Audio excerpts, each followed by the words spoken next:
sa dahil sa alabok na nagmula, sa alabok na rin babalik. Si Jesus, hindi siya nagmula sa alabok. Siya ay kasama ng Diyos nung nilikha. At ang verbo ay nagkakatawan tao. Sa unang talata sa dito bababa. Sa Genesis. Ako sasagutin ko yung tanong mo, bakit bigla siya nakakapasok, bigla siya pupunta sa isang lugar na gano'ng kabilis. Kasi muli na siyang nabuhay, yung katawan niya hindi na yung katawang nagmula sa alabok at babalik sa albok, kundi katawang glorified body. Ibig sabihin, nasa kanya na yung katangian na yung mga agility, yung penetrating, nasa kanya na yung katangian ng mga katawan ng glorified body. Yung topic dito, yung rapid motion, parang si Plus, biglang mapupunta dito sa kabila na mabilis na mabilis. Pwedeng mag-bilocation, ganon. Parang si James Bond. Ang paliwanag ni Father JB noong nakaraang linggo sa kanyang homily, Ascension, kaya si Jesus ay napupunta sa isang lugar at nalilipat bigla. Kasi nais niyang ipaalala sa atin bilang mga nilikha na si Jesus, umalis man siya, nakasiguro tayo, nakasama pa rin natin siya. Kahit na siya nasa langit, kasama pa rin natin siya. Yun ang una. Ikalawa, gusto niyang ipakita at gusto niyang malaman kung gaano natin yung ating kakayahan na pag-ibayuhan yung mga problema, yung mga pagsubok sa buhay natin. Dahil kung siya bilang tao, as in tao, nalagpasan niya lahat yun. Tayo pa kaya? At hindi, yes, at hindi niya naman tayo yun, hindi naman sinabi na, aakyat na ako. Wala. Aakyat na ako, pero meron pa akong iiwanan. May susubuin siya. Yung Espiritu Santo. At maliban doon, sinabi niya na, I am with you always. Kasama niya ko na. So yung Pentecost, pagsusog doon sa kanyang presensya sa pamamagitan ng Espiritu Santo. Kaya nga, nung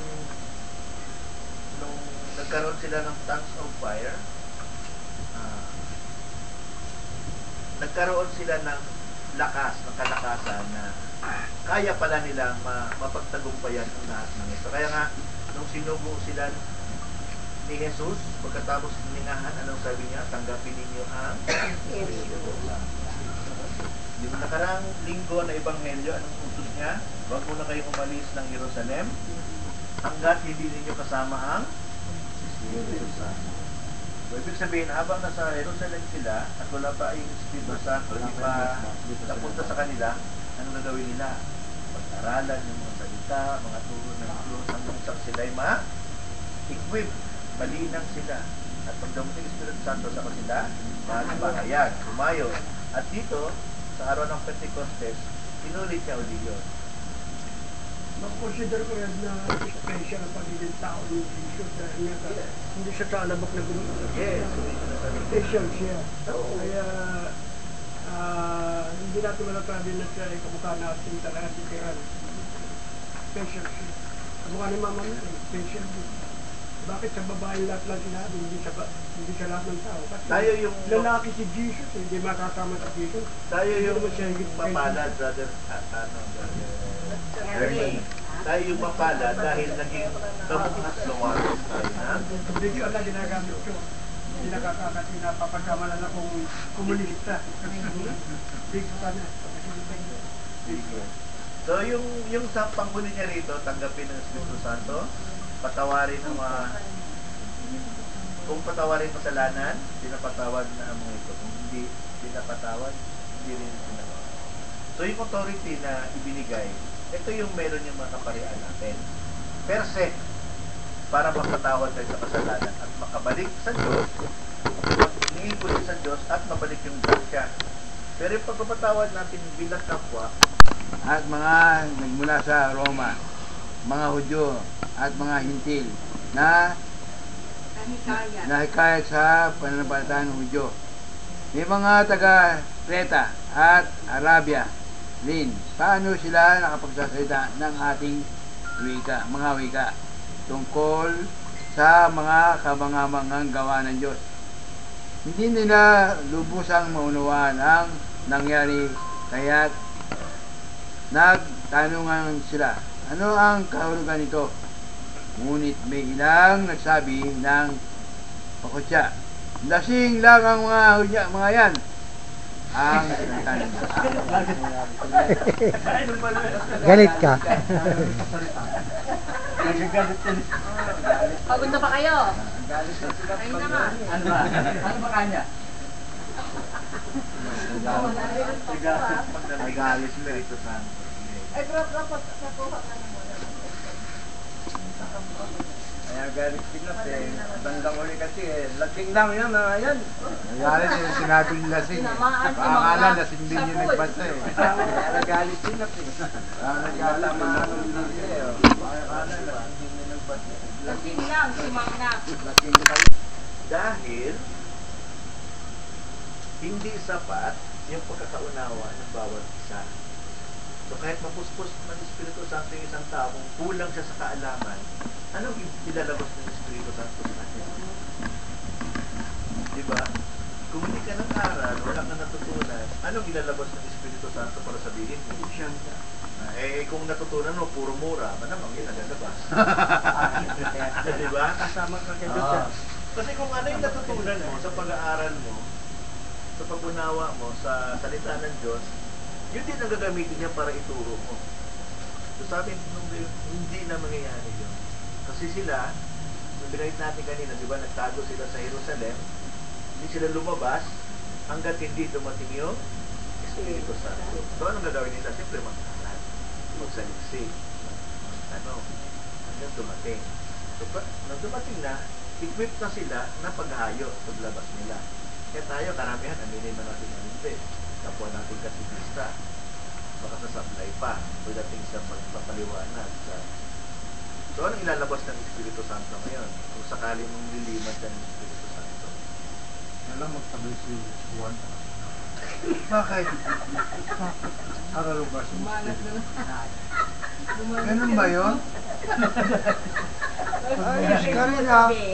Wala pa sila. Pareho sila magsalita. Hindi, alam ko si Nat, anong probinsya mo? Bulacan. Bulacan. Ikaw ang probinsya mo? Bisaya? Ang dyan. Dito lang ako. Dito lang. Kasi, kaya ako naman na ano. Ingat. Kaya ako nagigit sa itong pagkayan. May nag-aaway sa ospital. Wala na ako sa inyo. Isang Bisaya, isa Kapampangan.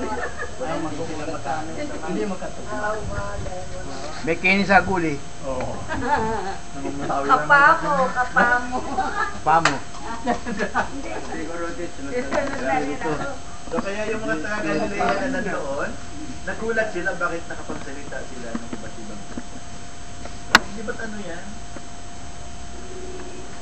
Hindi naman yan ang salita niya. Ay, nakapagsalita. Dahil sa kapangyarihan na Espiritu Santo. Oo, kasi kumbaga sa ano, hindi nila sukat akalain na ang itinapahayag nila ay sarili din nilang wika. Kaya nagkaroon sila ng konti pa lang paniniwala. Konti pa lang.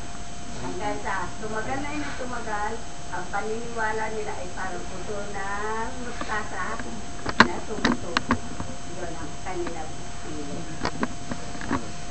So makita natin na Sister Prisca, ano siya, nagsasalita siya.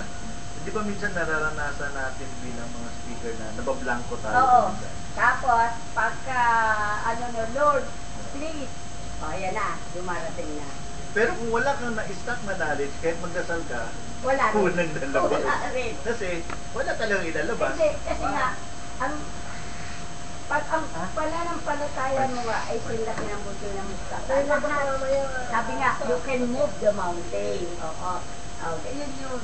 So, ang ano doon, ang pinaka-sumatutan at pinaka-dapat gawin is mag-aral. Mag-aral, bukod yung naririnig mo, bukod yung sinasaliksik mo, at saka bukod yung isinasabuhay mo pa. Ganun yun. So, yung mga tao nandun ay nagmula sa Parsia, sa Oo, Judea, iba-ibang sa lugar. Elam, Mesopotamia, Judea, Cappadocia, Ponto at Asia. Meron ding nagmula sa Phrygia, Pampilya, Egipto at mga lupain ng Libya na malapit sa bayan ng Cyrene at mula sa Roma, Hundio at mga Hintil na nahikayat sa pananampalataya. Nagmula rin sa Creta, Arabia at nakapagsalita sila sa mga wika niyo. Pwede muna doon yung pagluhod. Oo, yung pagluhod. Pagluhod ko hanggang saan At katatay. saka yung pakikita mo sa misa mo. Tapos yung komunyon, pwede na tayo mag-komunyon sa dila. Hindi. Kasi alam ko, aalis na yung Kamay. kasi Eh, paano may monkeypox na yun?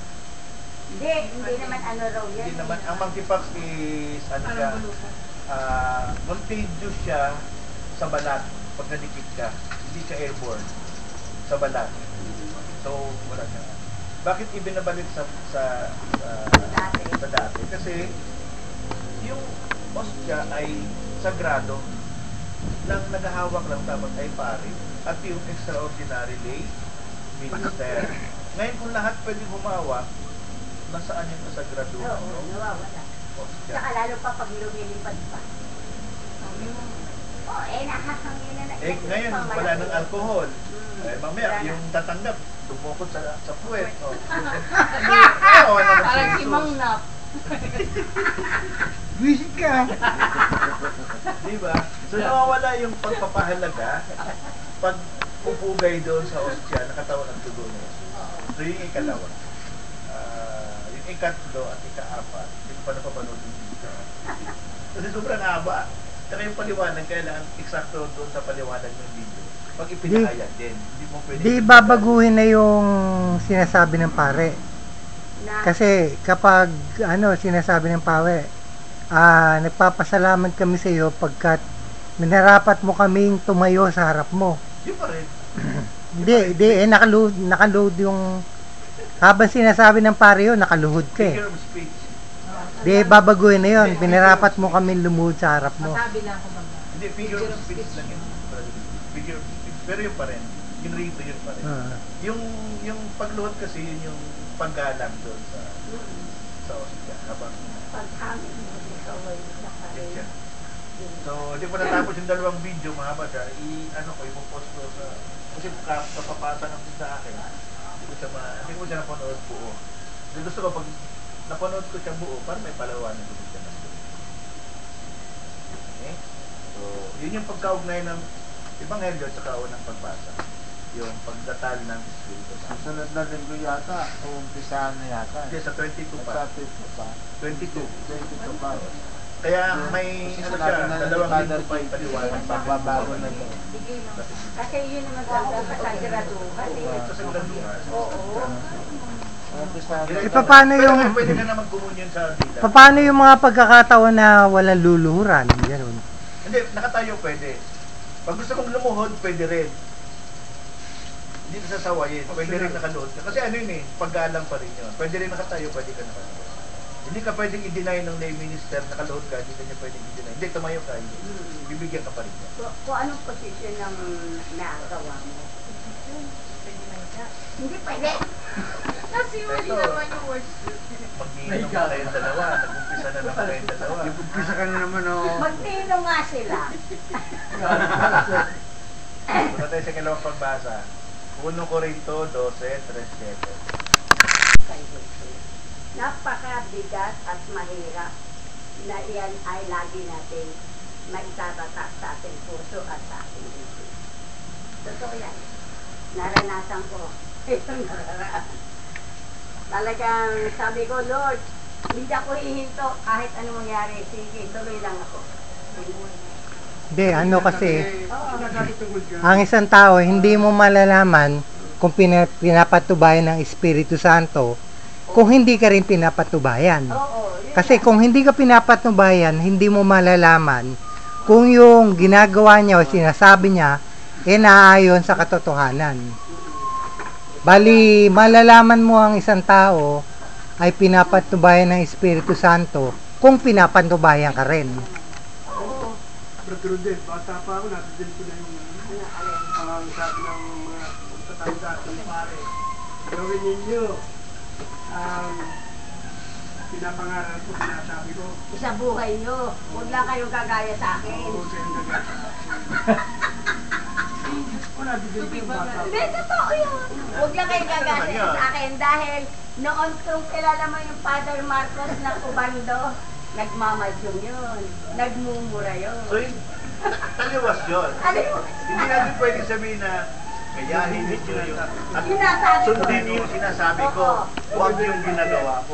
Eh kung lagi mo nakita yung ginagawa niya. Yun lang nga eh. Yan Kaya ang nga, ginaya. kaya nga nagsisimula ako. Yan ang ginaya. Yung padre, nagmamadyo. Oo, Pwede rin nagmamadyo. magbayo. Kaya nga kakaunti lang nga nagsisimba noon. Nung dumating na si Father Ron, Ginaya